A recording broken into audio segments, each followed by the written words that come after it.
Ma'am हम gate Excel का paper देने वाले हैं, आप ये बता दीजिए कि कौन कौन से यूनिट में से कितने कितने क्वेश्चंस आते हैं। तो इसी बारे में हम डिस्कस करने वाले हैं कि अगर आप इस बार गेट एक्सेल का पेपर देने वाले हैं तो कौन कौन सी यूनिट में से कितने कितने क्वेश्चंस आते हैं। तो welcome back to my channel guys, Bansal biology. आइए देखते हैं कि गेट एक्सेल के पेपर में किस तरीके से डिस्ट्रीब्यूशन रहता है। देखो, गेट एक्सेल का पेपर एक ऐसा पेपर है जिसमें आपको बायोलॉजी के 2 ही पेपर चूज करने होते हैं। बायोकेमिस्ट्री होता है, जूलॉजी होता है, बॉटनी होता है, फूड टेक्नोलॉजी होता है, माइक्रोबायोलॉजी होता है। इनमें से आपको सिर्फ 2 सेलेक्ट करने होते हैं। तो हम हर एक पेपर के बारे में बात करेंगे, इसलिए मैंने आपके सामने यहाँ पे सिलेबस भी रख रखा है। सिलेबस में आप सबसे पहले देखोगे तो सबसे पहले बायोकेमिस्ट्री में सेक्शन 1, 2, 3, 4, 5 यहाँ पर इस तरीके से अलग अलग सेक्शंस दे रखे हैं, और 6 टोटल सेक्शंस यहाँ पर रहते हैं बायोकेमिस्ट्री के सिलेबस में। इन 6 सेक्शन में से हम यहाँ पर देख लेते हैं कि किसमें से कितना कितना क्या क्या आता है। सबसे पहला और सबसे दूसरा सेक्शन प्योरली बायोकेमिस्ट्री है। तीसरा सेक्शन जो है वो यहाँ पर टेक्निक्स है। चौथा सेक्शन सेल बायोलॉजी है। फिफ्थ सेक्शन में आपका यहाँ पर मॉलिकुलर बायोलॉजी है, एंड उसी के साथ साथ कुछ टेक्निक्स हैं। सिक्स्थ सेक्शन में कुछ टेक्निक्स है और इम्यूनोलॉजी है।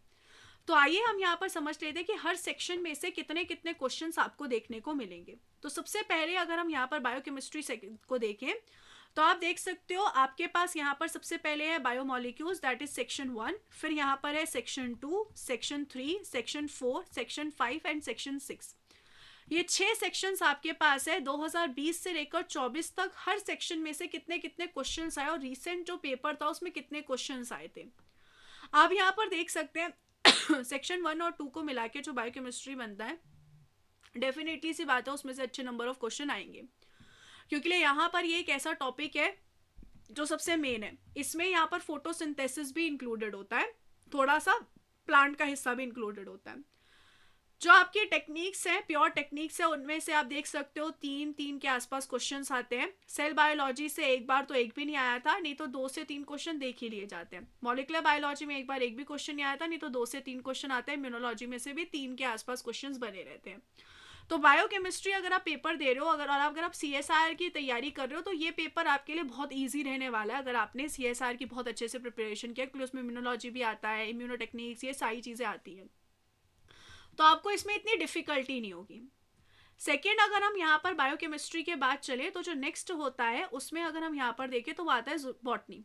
बॉटनी में आता है plant systematics, plant anatomy, plant development, plant physiology and biochemistry, genetics, plant breeding. Genetics में सेल बायोलॉजी भी यहाँ पर इंक्लूडेड है और प्लांट ब्रीडिंग, ये सारी चीज़ें आती हैं। And economy and applied biology, इसके अलावा plant pathology and ecology and environment, ये सारी चीज़ें इसमें इंक्लूडेड है। तो अगर हम इसके बारे में बात करें, बायोकेमिस्ट्री इससे बाद बॉटनी की बात करें तो आप बॉटनी में देख सकते हो सेक्शन 1, 2, 3, 4, 5, 6, 7, 8, 9, सब में से कितने कितने क्वेश्चंस आ रहे हैं। जो सबसे ज़्यादा क्वेश्चंस यहाँ पर आप देख सकते हो प्लांट फिजियोलॉजी एंड बायोकेमिस्ट्री में से आ रहे हैं।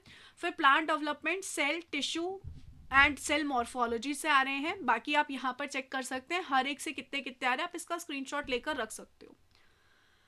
थर्ड, अगर हम यहाँ पर बात करें तो नेक्स्ट यहाँ पर आता है माइक्रोबायोलॉजी, जिसमें यहाँ पर आप देख सकते हो इतने सारे सेक्शंस इंक्लूडेड होते हैं।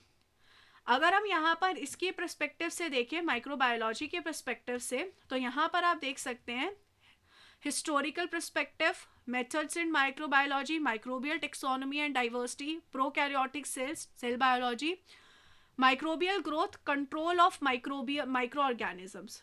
इनमें से हर एक इसमें से कितने कितने क्वेश्चन आ रहे हैं आप देख सकते हो। उसके बाद माइक्रोबियल मेटाबॉलिज्म है, microbial disease, chemotherapy, microbial genetics and microbial ecology, हर एक में मेंशन है। इसमें माइक्रोबियल जेनेटिक्स में देखो कभी कभी ऐसा हो जाता है कि किसी सेक्शन में से एक भी क्वेश्चन नहीं आ रहा, किसी में ज़्यादा आ रहे हैं, बट आप रीसेंट पैटर्न के हिसाब से यहाँ पर देख सकते हो कि how much number of questions are coming from each sections, और आप इसका स्क्रीनशॉट जो है वो रख सकते हो, जो आपको हेल्प करेगा आपकी प्रिपरेशन में। ठीक है, अब आप ये ऑब्वियस सी बात है कि ऐसा मत समझिएगा कि ये एनालिसिस ही बहुत है। मैं आपको यही रिकमेंड करूंगी कि जितना ज़्यादा पार्ट हो सके उतने ज़्यादा कवर करके जाइएगा 2 बायोलॉजी के पेपर्स में। और अगर आप CSI की प्रिपरेशन कर रहे हो तो वो आपको डेफिनेटली गेट एक्सेल में बहुत ज़्यादा हेल्प कर जाती है। इसके बाद अगर हम यहाँ पर समझने की कोशिश करें आगे, नेक्स्ट पेपर आता है जूलॉजी का। जूलॉजी में अगर हम यहाँ पे बात करें तो क्या क्या चीज़ें आती है जूलॉजी में, यहाँ पर आता है animal diversity, evolution, genetics, biochemistry, cell biology, molecular biology, animal anatomy, parasitology, developmental biology, ecology and animal behaviour, ये सारी चीज़ें आती हैं। अगर हम जूलॉजी के पेपर को चेक करें तो आप यहाँ पर देख सकते हैं एनिमल डाइवर्सिटी से कभी क्वेश्चन आ गया, कभी नहीं आया। इवोल्यूशन से कभी आ गया, नहीं आया। जेनेटिक्स से लास्ट 2 सालों से आ ही रहा है। Biochemistry, molecular biology, gene expression in eukaryotes, इनमें से काफ़ी अच्छे खासे क्वेश्चंस आते हैं। तो ये आपका जो यहाँ पर सेक्शन 4 है वो एक अच्छा खासा यूनिट है, तो इसमें बायोकेमिस्ट्री और मॉलिक्यूलर बायोलॉजी बहुत अच्छे से करके जाइए। उसके बाद सेल बायोलॉजी में कभी कभी नहीं भी आता है क्वेश्चन, लेकिन रीसेंट पैटर्न में आ ही रहा है, थोड़े बहुत क्वेश्चन आ जाते हैं। जो gene expression in eukaryote specifically अगर हम इसकी बात करें तो जो यहाँ पर मॉलिक्यूलर बायोलॉजी का ही पार्ट है, इसमें से क्वेश्चंस कम ही देखे जा रहे हैं। एनिमल फिजियोलॉजी में से on an average 2-3 question, immunology से 2-1 क्वेश्चन, डेव बायो से कॉन्स्टेंटली 2 के आसपास आ रहा है, इकोलॉजी से आया तो आया, कभी नहीं आया, एनिमल बिहेवियर से एक क्वेश्चन कॉन्स्टेंट है कि एक क्वेश्चन आ ही रहा है।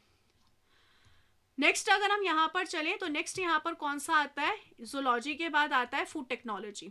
फूड टेक्नोलॉजी की अगर हम यहाँ पे बात करें तो फूड टेक्नोलॉजी में आप यहाँ पर देख सकते हो किस तरीके के क्वेश्चंस हर साल आते हैं, फूड केमिस्ट्री एंड न्यूट्रिशन से, फूड माइक्रोबायोलॉजी से, food products and food engineering से। आप इस सारे एनालिसिस को देख सकते हो, इस सबका स्क्रीनशॉट आप यहाँ पर अच्छे से अपने पास रख सकते हो और उस हिसाब से आप डिसीजन ले सकते हो कि आपको कितना क्या करना है। वंस अगेन अगर आप मेरे साथ गेट एक्सेल की प्रिपरेशन करना चाहते हो या टेस्ट सीरीज ज्वाइन करना चाहते हो तो आप हमारे साथ आके जुड़ सकते हो बंसल बायोलॉजी पे। बंसल बायोलॉजी पे अभी जो ये कोर्सेज है वो मिनिमम प्राइस पे हैं, तो आप इन सबको आके एनरोल कर सकते हो अगर आप मेरे साथ पढ़ना चाहते हो और सब चीज़ों को फटाफट कवर करना चाहते हो।